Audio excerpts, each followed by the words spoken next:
ছিল সেই দিন 2 তারিখ? দেখুন, এটা দক্ষিণ করিমগঞ্জ সমষ্টির টিলাবাড়ি বান্দরগুনা জেলা পরিষদের অন্তর্গত জুরবাড়ি কাওয়াড়িবন জিপির 10 নম্বর ওয়ার্ডের 1035 নম্বর খাসেরগাঁও এলপি স্কুলের ভোট ওয়ার্ড।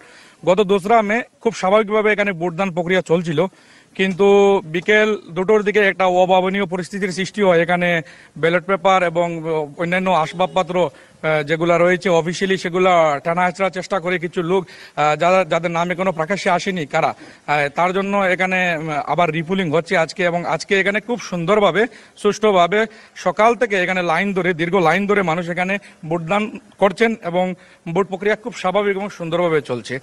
এই জন্য আমরা এই এলাকার ছেলে হিসেবে আমরা গর্বিত। এবং এটা এত বড় ঘটনা নয় যে অন্যান্য যেগুলা ওয়ার্ডে বা জিপিতে যেগুলো হয়েছে অভাবনীয় পরিস্থিতি, তার থেকে বলতে গেলে এখানে অনেক কম হয়েছে। শুধুমাত্র ব্যালট পেপার চিনিয়ে নেওয়ার চেষ্টা করেছিল একদল দুষ্কৃতী, বাকি কিছু তেমন ঘটেনি। তার জন্য এখানে রিপুলিং এর পুনরায় চেষ্টা একটা ঘটেছিল যার জন্য রিপোলিং হচ্ছে। আমরা কথা বলবো এখানে। আমরা নিরাপত্তার ব্যবস্থাটা যদি একটু নির্মল দেখায়।